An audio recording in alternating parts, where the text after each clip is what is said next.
भारत ने ऑपरेशन सिंदूर के बाद पाकिस्तान की पोल खोलने के लिए 7 सदस्यीय टीम का गठन किया है। इसमें देश के अनुभवी सांसदों को चुना गया है।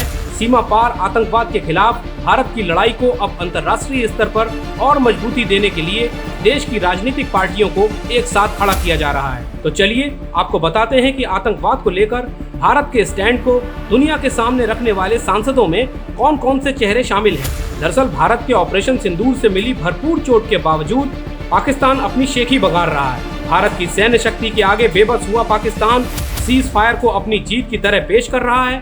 यही कारण है कि भारत ने एक बड़ा कूटनीतिक कदम उठाते हुए 7 डेलीगेशंस को विश्व के प्रमुख देशों में भेजने का फैसला किया है। इन डेलीगेशंस में भारत की अलग अलग राजनीतिक पार्टियों को शामिल किया गया है, जिनमें बीजेपी के अलावा कांग्रेस, जेडीयू, डीएमके, शरद पवार के गुट वाली एनसीपी के साथ साथ शिवसेना समेत अन्य दल शामिल हैं। अब आपको ये भी बताते हैं कि हिंद के इन 7 सितारों में कौन कौन से सांसद शामिल किए गए हैं जो पाकिस्तान के झूठ का पर्दाफाश करेंगे।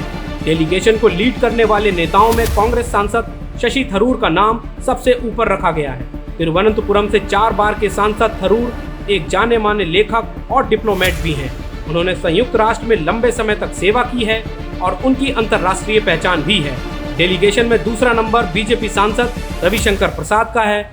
बीजेपी के दिग्गज नेता और पटना साहिब से सांसद रविशंकर एक अनुभवी वकील और पूर्व केंद्रीय मंत्री हैं। उन्होंने ऑपरेशन सिंदूर के दौरान पाकिस्तान की आतंकवादी गतिविधियों को उजागर करने में महत्वपूर्ण भूमिका निभाई है। इस डेलीगेशन में तीसरा नाम है जेडीयू सांसद संजय कुमार झा का। जेडीयू के कार्यकारी अध्यक्ष झा ने ऑपरेशन सिंदूर के दौरान बिहार में पाकिस्तान विरोधी रैलियों को लीड किया था। विदेश जाने वाले डेलीगेशन में चौथा नाम बैजयंत पांडा का है। बीजेपी के राष्ट्रीय उपाध्यक्ष और ओडिशा से सांसद पांडा ने ऑपरेशन सिंदूर के दौरान ओडिशा में तिरंगा यात्राओं को लीड किया।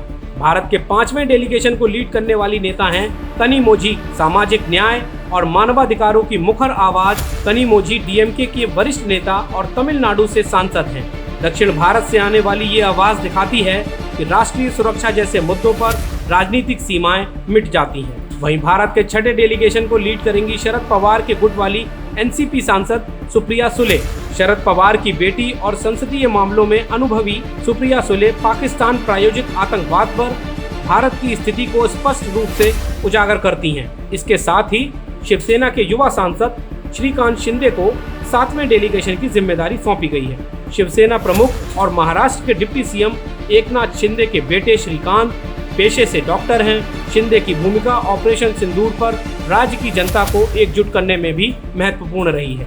दरअसल आपको बता दें कि ऑपरेशन सिंदूर की मार पाकिस्तान अभी भूल भी नहीं पाया है कि अब उसे कूटनीतिक मोर्चे पर भी दुनिया में बेनकाब करने की तैयारी शुरू कर दी गई है। प्रधानमंत्री नरेंद्र मोदी की ये टीम इंडिया पाकिस्तान की रणनीति को बेनकाब करने और अंतर्राष्ट्रीय मंच पर भारत की स्थिति को मजबूत करने में महत्वपूर्ण भूमिका निभाएगी।